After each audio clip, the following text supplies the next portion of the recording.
புதுக்கோட்டை அருகே காவலர்கள் தாக்கியதில் இளைஞர் கைமுறிவு ஏற்பட்டு மருத்துவமனையில் அனுமதிக்கப்பட்டுள்ள சம்பவம் பரபரப்பை ஏற்படுத்தியுள்ளது. தஞ்சையைச் சேர்ந்தவர் கணேசன். இவர் புதுக்கோட்டை மீமிசெல் அருகே நடைபெற்ற குடமுழுக்கிற்கு வருகை தந்துவிட்டு மீண்டும் சொந்த ஊர் செல்ல பேருந்துக்காக காத்திருந்துள்ளார். அப்போது தனியார் பேருந்து ஓட்டுநருக்கும் கணேசனிற்கும் தகராறு ஏற்பட்டுள்ளது. இதை தட்டி கேட்க வந்த அப்பகுதியைச் சேர்ந்த 2 போலீசார் கணேசனை கடுமையாக தாக்கிவிட்டு அங்கிருந்து தப்பிச் சென்றதாக கூறப்படுகிறது. தற்போது கணேசன் அரசு மருத்துவமனையில் சிகிச்சை பெற்று வருகிறார். இந்நிலையில் அவரை தாக்கிய 2 போலீசாரும் கணேசனால் தாக்கப்பட்டதாக கூறி மருத்துவமனையில் சிகிச்சை பெற்று வருகின்றனர்.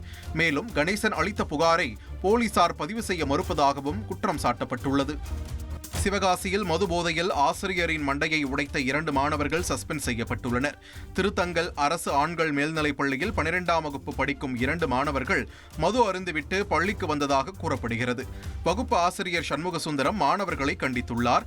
இதனால் ஆத்திரமடைந்த மாணவர்கள் மது பாட்டில்களால் ஆசிரியர் சண்முகசுந்தரத்தின் தலையில் சரமாரியாக தாக்கியுள்ளனர். இதில் இரத்த வெள்ளத்தில் சரிந்த ஆசிரியரை சக ஆசிரியர்கள் மீட்டு மருத்துவமனையில் அனுமதித்தனர்.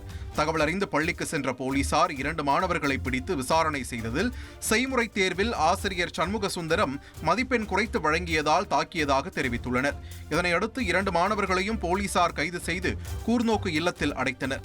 மேலும் மாணவர்கள் இருவரையும் தலைமை ஆசிரியர் சஸ்பெண்ட் செய்தார். இதனிடையே தங்களுக்கு பாதுகாப்பு வழங்க கோரி பள்ளி ஆசிரியர்கள் அனைவரும் பணிகளை புறக்கணித்து போராட்டத்தில் ஈடுபட்டதை தொடர்ந்து உரிய நடவடிக்கை எடுப்பதாக போலீசார் உறுதியளித்த பின் பணிக்கு திரும்பினர். ட்ரெண்டை ஃப்ரெண்ட் ஆக்கிக்கோங்க. தந்தி டிவியின் சப்ஸ்கிரைபர்ஸ் அண்ட் ஃபாலோவர்ஸ் குடும்பத்தில் நீங்களும் இணையுங்க.